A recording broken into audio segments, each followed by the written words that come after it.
So if you're looking at getting an iPad for the first time or upgrading your previous generation iPad, then you are in luck because Apple just released a new M4 iPad Air. But with this iPad looking exactly like the previous generation iPads, what exactly is different with this new Apple product? And I'm here to tell you what's new with this new iPad and also if it is worth the money for you. And the biggest upgrade with this iPad is the new M4 chip. The M4 chip is one of my favorite M series processors Apple has ever released. The M4 chip gives you desktop Mac level processing performance on your iPad. It's the same M4 chip that they used on the MacBook Pro and the MacBook Air. And this chip is very powerful. It runs cool and it can handle anything you can throw at it. Whether it's productivity wise or gaming, it doesn't matter. And not only do you get that M4 chip, but you also get 12 gigs of RAM base as well.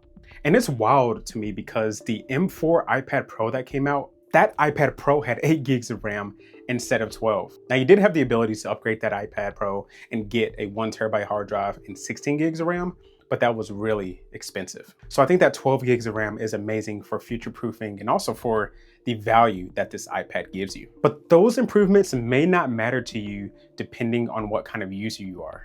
iPads are funny because you have those consumers that are like your neighbor's grandma who needs a computer to web browse and pay bills on. And then you have another consumer who strictly uses their iPad as a multimedia device.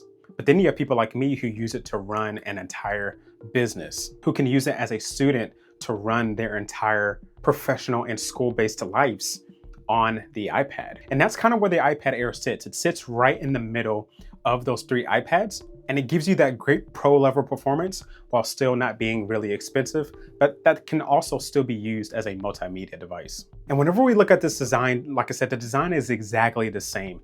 The colors of these new M4 iPad Airs are exactly the same as the previous M3 iPad Air. And I went with this blue color. This blue is faint. It's like a bluey silver color. And I think it's absolutely beautiful, but I would have loved to see newer and brighter and bolder colors on this new iPad Air. And the iPad Air comes in 2 different sizes. You have the 11-inch and the 13-inch. I think the 11-inch is the perfect size for the majority of people. The screen is not too small, whether you are using it as a multimedia device or a professional device. The screen size is awesome on it. There are occasions where it does feel a little bit scrunched, but I really enjoy the 11-inch size no matter what I'm doing on it. And whenever I travel with the 11-inch size, this size is so easy to pack in a backpack, and it's so easy to walk around the city, walk around the university carrying this iPad because it's not super large and unwieldy like the 13-inch sometimes can feel like. With this device being so portable, I highly recommend you all protect your iPad. And that takes us to today's sponsor, MOFT. And MOFT just announced a new version of their dynamic folio case, which now protects your iPad on all 4 corners. This is an origami style folio case that is absolutely one of my favorite products for my iPads, which gives you a multitude of different ways to set up your iPad and use it. And I use this at my desk a lot whenever I'm using my iPad as a secondary display for my Mac Mini.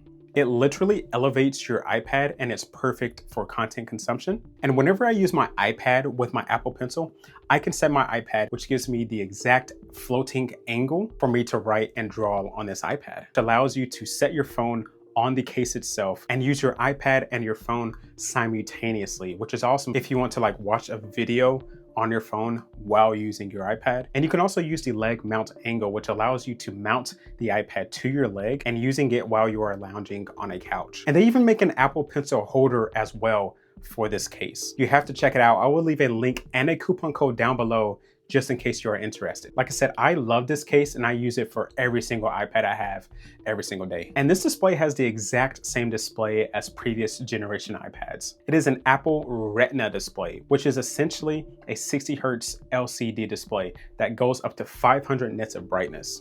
Now let me say this, the display is not that bad, especially if you have not experienced the newer technologies. But when you look at an LCD display, you do not get the blackest of blacks and your colors are not as bold as they are on an OLED display. But I will say this iPad does have an anti-reflective coating, just like the iPad Pros, which the base model iPad does not have. And you can really tell a difference with that. Now, outside of the brightness not being the brightest, I think 500 nits is probably bare minimum for a display in 2026. This display also does not support 120 hertz promotion. And not having promotion is the biggest detractor whenever you look at this display. I was really hoping it was going to happen this year, especially since Apple brought promotion to the base iPhone 17. Now, if you're somebody who hasn't experienced promotion, it may not bother you. But even somebody like me who is a promotion lover, I got used to using the 60 hertz display after a couple of days. So if you want to save some money, it's not really that big of a deal. But I will say there are people out there who will spend more money to get that 120 hertz tandem OLED display on the iPad Pro. Whether they need the productivity features or not, that's something that people do, and I don't blame them. But Apple, with the M5 iPad Air, you should really bring promotion. And I love how this iPad also supports Sidecar, which is one of my favorite features with my iPads. You have the ability to connect this to your Mac, your MacBook, your Mac Mini, and use this iPad as an external display. And if you don't have a Mac, you can also plug in this iPad into your TV, into your monitor using the USB-C port. So I use a USB-C to an HDMI 2.1 adapter to connect it to my 43-inch OLED TV. And when you look at the rest of the multimedia experience, this iPad is very light. It's pretty thin for what it is. So whenever you are using it as an iPad, I think it's a really good experience. And I also feel like the speakers are pretty good on this iPad as well, which to me is very important. It's not as loud and it's not nearly as bassy as the iPad Pro speakers are, but they are pretty good for what it's worth. And Touch ID takes a little while to get used to as well.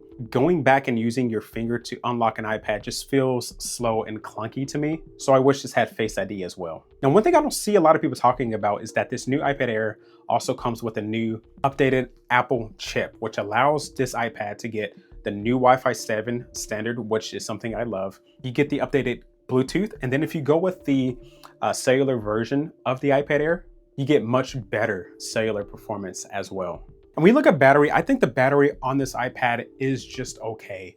I think you typically get around 8 hours of use with the iPad Air, and that's what I typically get with mine. It could be better. I think the batteries on both the iPad Air and the iPad Pro can honestly be better. I wish I could get multiple days of usage with this iPad Air. And this iPad also supports the Apple Pencil USB-C and the Apple Pencil Pro as well. And yeah, I think this iPad Air just really excels in giving you a lot of power for the money. You get that beastie M4 chip with the 12 gigs of RAM without paying that $1,000 iPad Pro price. But you also have to keep in mind that both the 11 and 13-inch iPad Air, they both start with only 128 gigs of storage. 128 gigs of storage, it can be filled up very quickly, no matter who you are. Whether you are a productivity person, you will definitely fill it up pretty quickly. But even if you love your multimedia experience with your iPads, if you go in and download a bunch of applications, a few games, download some movies on this iPad, you're going to fill it up very quickly.